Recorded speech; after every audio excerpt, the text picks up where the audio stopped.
사랑과 자비가 한량없으신 하나님 아버지, 하나님 앞에 이 시간 저희가 마음 모아서 이 예배를 바칩니다. 하나님, 여기 성령으로 임재하셔서 저희 예배를 받아주시옵소서. 주님 앞에 올리는 저희의 기도를, 저희의 찬송을 들어주시옵소서. 주께서 이 예배를 통하여 영광을 받으시며 저희들 또한 은혜의 시간을 허락하여 주시옵소서. 예수 그리스도의 이름으로 기도하옵나이다. 아멘.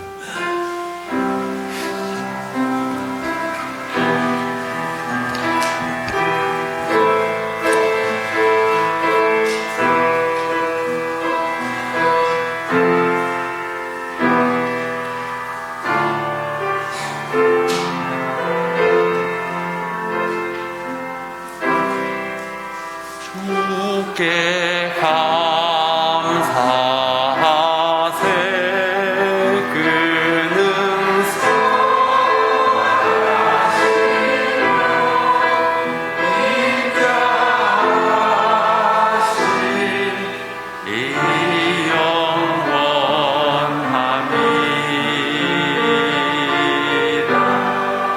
주께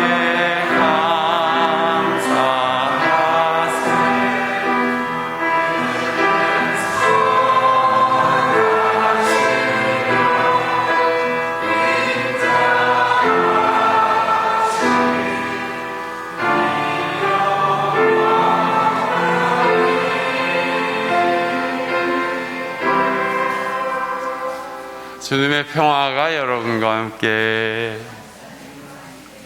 형제자매와 평화 인사를 나눕시다.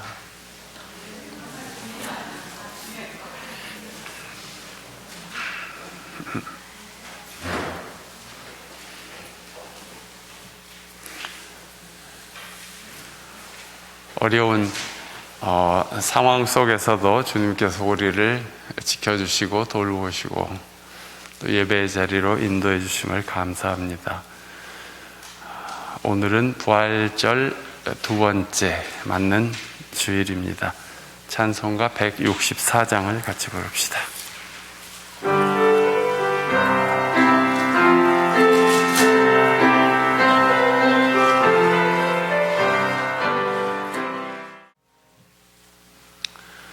부활하신 주님의 은총이 여러분에게 임하시기를 빕니다. 주님은 죽음을 이기고 부활하셨으나 우리의 현실은 어둡습니다. 온 국민이 코로나19 때문에 조심조심 행보를 삼가고 있고, 많은 사업자들은 사업이 위축되어 울상을 짓고 있는데, 정치인들은 자신의 당선만이 최대 관심인 듯하고, 부자들은 자기 부동산과 재산을 늘리는 데만 혈안인 듯하고, 언론은 진실보다 편향성을 드러내는데 전력을 쏟는 듯합니다. 전염병으로 세상이 침몰하든 말든,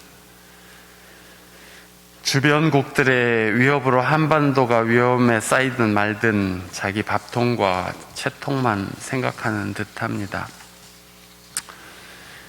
영향력 있는 사람들이 불의하면 보통 사람들은 도덕과 윤리의식이 흐려지게 되고, 그 사회에는 정의와 사랑이 길을 잃고 세상은 각박해지고 범죄는 흉악해집니다.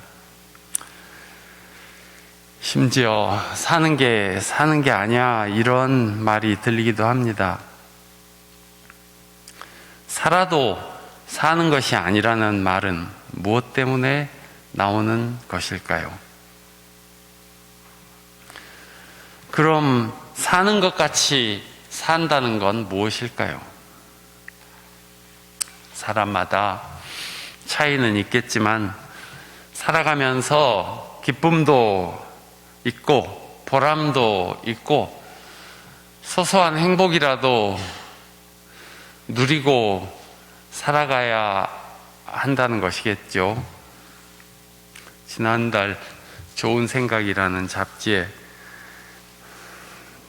비싼 붕어빵이라는 짧은 글이 있어서 잠깐 읽어드리겠습니다. 시장에서 장을 보는 중 갓 구운 붕어빵을 발견했다. 노릇노릇하고 김이 폴폴 나는 붕어빵을 2,000원어치 사고 따뜻할 때 한 마리 덥석 물었다. 채소가게 아주머니에게 붕어빵 한 마리를 내밀었다. 고마워한 아주머니 뒤로 노점에서 장사하는 할머니가 보였다. 나는 할머니에게도 붕어빵을 내밀었다. 할머니는 이 비싼 붕어빵을 하고 몇 번이나 말했다. 잇몸을 드러내며 웃으시는 모습을 보니 기쁘면서도 울컥했다. 집에 돌아오는 길 그 말이 계속 생각났다. 이 비싼 붕어빵을. 내겐 작은 것도 누군가에게는 크고 귀하게 느껴질 수 있음을 깨닫고 쓰지 않는 물건들을 필요한 사람과 나누기로 결심했다. 친정엄마가 한아름 준 식재료는 이웃이나 동료들과 나눠 먹고 아이들 책과 문구류는 아파트 승강기에서 만난 이웃에게 전했다. 한번 아이들이 학교 앞에서 받아온 홍보용 핫팩 몇 개가 눈에 띄었다. 아이들에게 물어보니 쓰지 않는다기에 시장 할머니에게 가져다 드렸다. 노점에서 채소를 다듬으려면 얼마나 손이 시릴까 싶어서. 다음번에 가니 할머니가 이야기했다. 주머니에 넣어두고 손님 없을 때 한 번씩 만지면 따뜻하고 좋아. 밤에 집에 갈 때까지 따뜻해. 앞으로도 계속 누리고 싶은 작고도 큰 즐거움이다. 이런 살아가는 이야기들을 보면 마음이 따뜻해지고 사는 것 같이 산다는 것이 엄청 어려운 일은 아닌 것 같습니다.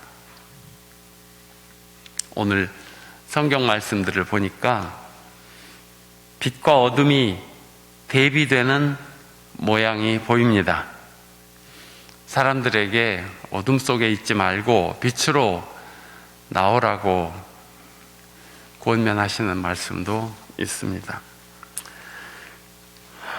요한일서는 이 글을 쓰는 목적이 서로 기쁨이 차고 넘치게 하려는 것이라고 합니다. 우리가 하나님과 사귀고 있다고 말하면서 그대로 어둠 속에 살아가면 우리는 거짓말을 하는 것이요 진리를 행하지 않는 것입니다. 그러나 하나님께서 빛 가운데 계신 것과 같이 우리가 빛 가운데 살아가면 우리는 서로 사귐을 가지게 되고 하나님의 아들 예수의 피가 우리를 모든 죄에서 깨끗하게 해주십니다. 요한일서 1장 6절 7절 5, 6, 7절 말씀입니다. 하느님과 사귄다고 하면서 어둠 속에 살아가면 안 된다는 말씀이죠. 우리가 빛 가운데 살아가면 서로 다 소통이 되고 그리스도의 은혜로 우리가 다 죄에서 벗어나 깨끗하게 된다는 말씀입니다. 우리가 남의 것을 훔치고 죽이고 하는 죄를 짓는 것은 아니지만 욕심부리고 질투하고 미워하고 불안하고 두려워하는 것 같은 어둠 속에서 살아가는 일은 많습니다. 늘 하나님 안에서 밝고 맑고 신나고 평화롭고 자유롭게 살지 못하는 것이 어둠 속에 있는 것이라 하겠습니다. 그래서 우리는 늘 자신을 성찰하며 주님 죄송합니다. 이 주인을 불쌍히 여기시고 자비를 베풀어 주시기를 빕니다. 합니다. 하나님 안에서 성령 충만하여 빛 가운데 살았던 교회의 모습을 사도행전은 이렇게 기록하고 있습니다. 사도행전 4장 32절 많은 신도가 다 한 마음과 한 뜻이 되어 아무도 자기 소유를 자기 것이라고 하지 않고 모든 것을 공동으로 사용하였다. 사도들은 큰 능력으로 주 예수의 부활을 증언하였고 사람들은 모두 큰 은혜를 받았다. 그들 가운데 가난한 사람이 한 사람도 없었다. 땅이나 집을 가진 사람들은 그것을 팔아서 그 판 돈을 가져다가 사도들의 발 앞에 놓았고, 사도들은 각 사람에게 필요에 따라 나누어 주었다. 초대교회 성도들은 예수의 부활로, 성령의 충만함으로 너무너무 신이 나서 돈 계산을 못하게 된 것 같습니다.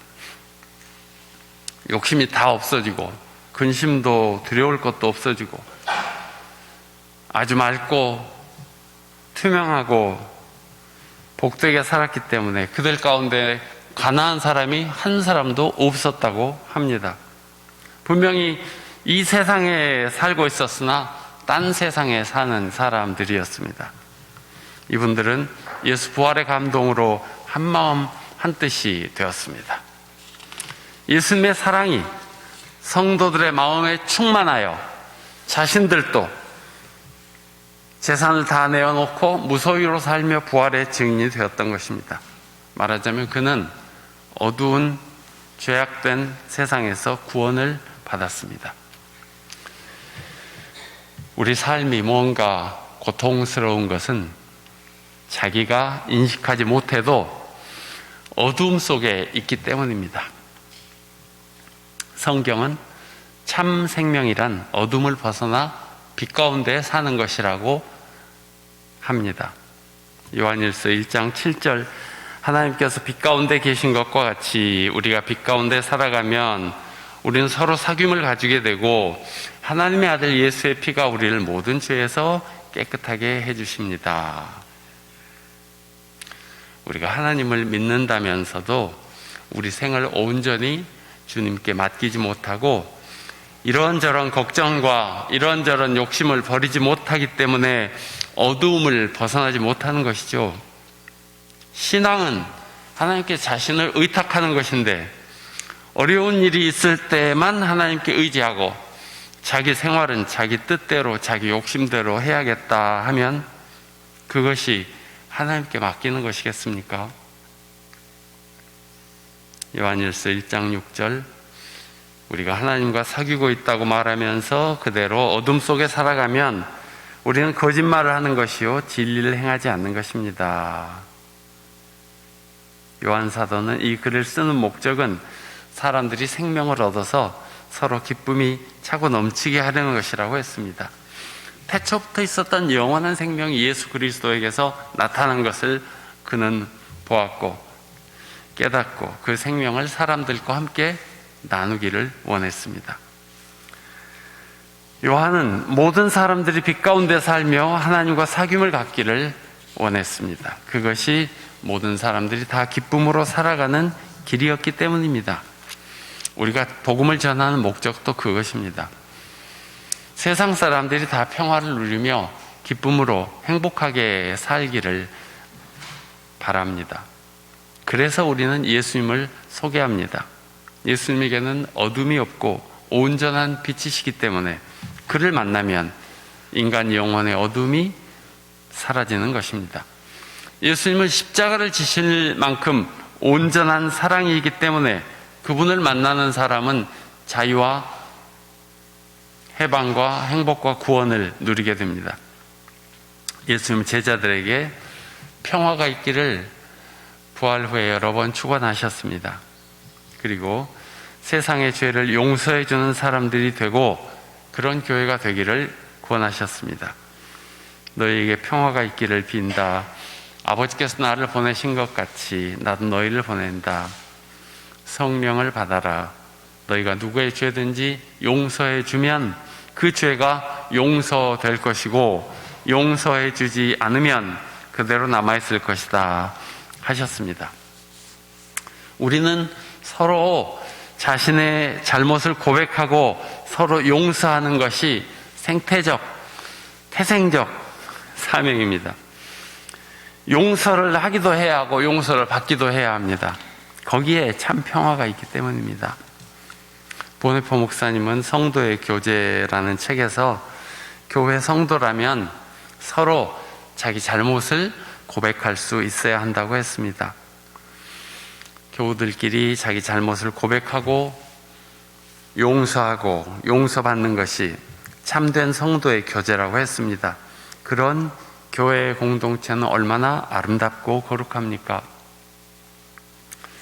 우리가 예배 때마다 아뢰는 죄 고백, 하나님의 아들이신 주 예수 그리스도님, 이 죄인을 불쌍히 여기시고 자비를 베풀어 주십시오 하는 이 자비를 구하는 기도를 속으로만 하지 않고 말로 소리내어 하는 것은 자신의 참회를 자기 영혼에게 알리는 중요한 의미가 있습니다.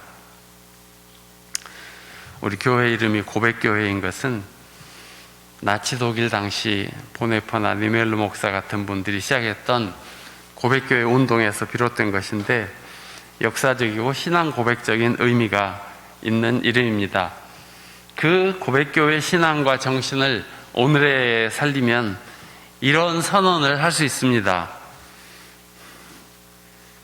마스크를 쓰셨지만 저를 따라서 조용히 해보시겠습니까? 우리는 세상 권력이나 교리나 재물을 섬기지 않고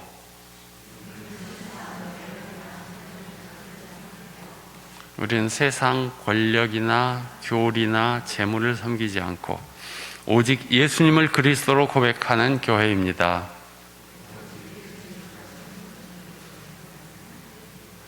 두 번째, 우리는 근본이 죄인임을 고백하며 주님께 용서받는 교회입니다.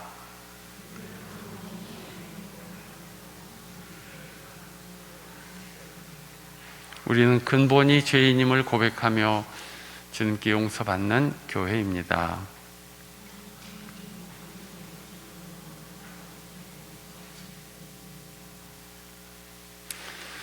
우리는 어둠 속에서 고통받는 사람들에게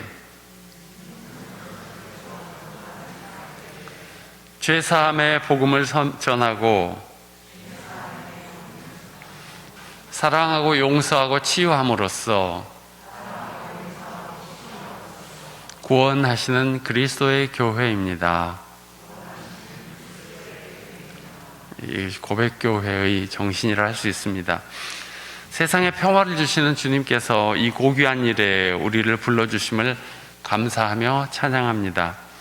여러분은 세상의 죄를 용서하고 어둠과 고통 속에 살아가는 이들을 위하여 기도하며 세상의 평화를 위하여 일하는 하나님의 사람으로 부름받았다는 것을 잊지 마시기 바랍니다.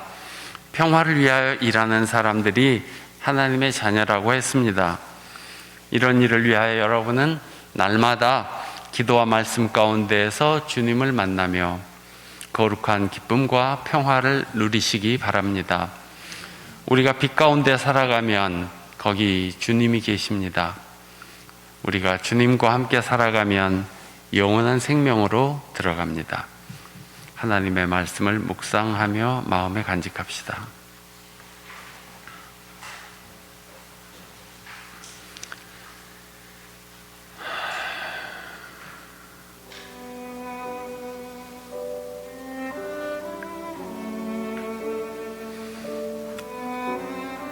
너희에게 평화가 있기를 빈다. 아버지께서 나를 보내신 것 같이 나도 너희를 보낸다.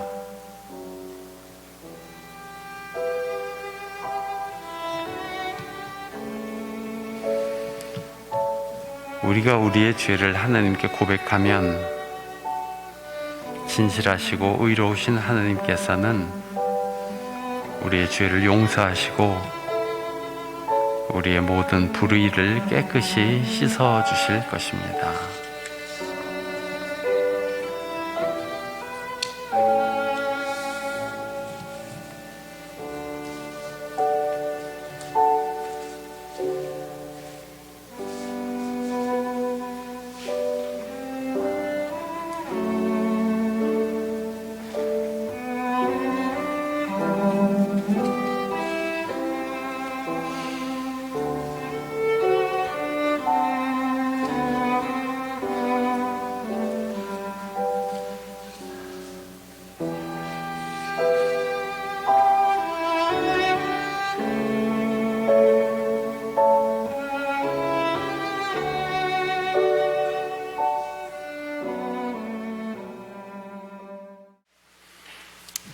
여러분, 이제 여러분 삶의 자리에 나가서